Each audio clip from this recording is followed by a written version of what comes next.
tous, bienvenue au Hub littéraire, fait avec panache comme à notre habitude.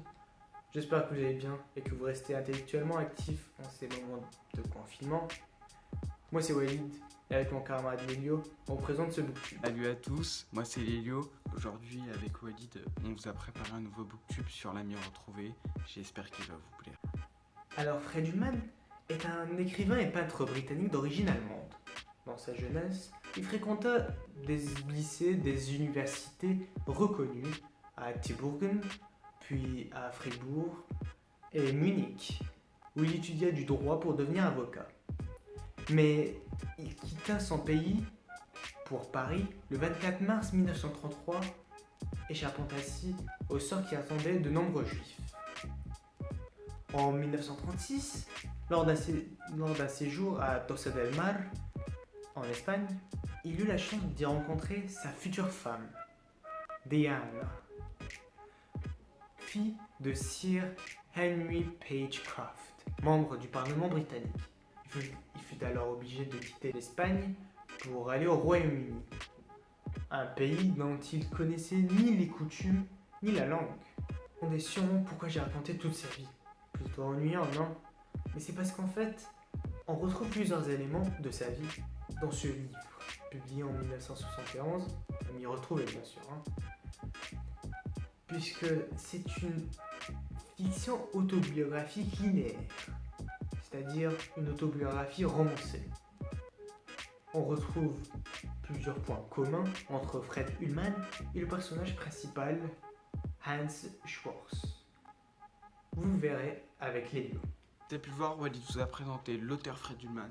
Moi maintenant je vais vous présenter l'œuvre, l'ami retrouvé, je vais vous faire un résumé. C'est Hans Schwarz, un enfant âgé de 16 ans, enfin un adolescent plutôt, fils unique d'un médecin, il est juif. Il intègre en Allemagne l'école de Stuttgart, le lycée plutôt de Stuttgart, c'est celui qui a la meilleure renommée. Et quand il arrive, il n'a pas d'amis, jusqu'au jour où il va rencontrer Conrad. Ça va devenir son meilleur ami. Conrad, lui, est issu d'une famille aristocrate, donc pour lui, c'est l'idéal d'un ami. Enfin, ils vont devenir meilleurs amis.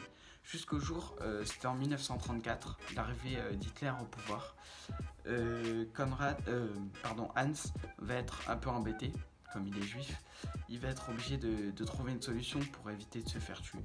Donc son père, qui est médecin, qui a un peu de moyens, va l'envoyer aux États-Unis, où là-bas, il va intégrer l'école d'Harvard, le lycée d'Harvard, un des plus grands lycées au monde. Et ensuite, il va se pencher sur des études de droit, où il va bien réussir. 30 ans plus tard, il va recevoir une lettre de son ancien lycée pour faire des dons pour que le lycée s'améliore.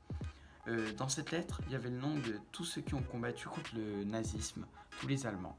Et du coup, il a regardé au niveau du H, parce que le nom de famille de Conrad, son meilleur ami, commençait par un H. Et il a vu qu'il était mort en combattant le nazisme, ce qui l'a chamboulé, on va dire, ce qui lui a prouvé que Conrad ne l'a jamais oublié en combattant pour une cause qui lui tenait à cœur. Alors maintenant, je vais vous donner mon avis personnel. Sincèrement, j'ai bien apprécié ce livre. Sa lecture était très intéressante, surtout que je m'intéresse beaucoup à cette période de l'histoire qui est malheureusement très dure et sombre. Il nous parle d'amitié, quelque chose de très important, et de courage, et surtout le courage de ne pas se plier aux règles de notre société qui sont souvent injustes et pas logiques. Donc après cette lecture, je pense que ce livre peut être relié à la section individu, morale et société. Alors Walid vient de vous présenter son avis personnel, maintenant ça va être à mon tour. Et ensuite, je vais faire le lien entre le parcours individu, moral et société. Alors moi, ce que j'ai bien aimé dans ce livre, tout d'abord, c'est un livre qui est touchant, qui est émouvant, du fait qu'il prouve que, quelle que soit sa nationalité ou sa religion, on peut être amis, on peut tous vivre ensemble.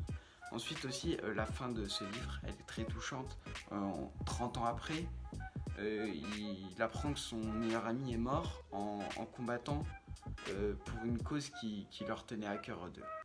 Alors selon moi, on peut faire le lien avec individu, moral et société dans cette section, car Hans va combattre durant toute sa jeunesse, durant une partie de sa jeunesse, il va combattre le nazisme Donc il va lutter contre les règles de la société imposées par Hitler, ce qui fait complètement partie pour moi de cette section. Et ça va pas être le seul d'ailleurs à lutter contre ces règles, car son ami Conrad va aussi mourir en luttant contre les règles de la société. Donc selon moi, ce livre peut s'inscrire dans la section individu, morale et société. Notre présentation J'espère vous que a notre plu. booktube Merci à tous. vous a plu. Merci à tous et à la prochaine.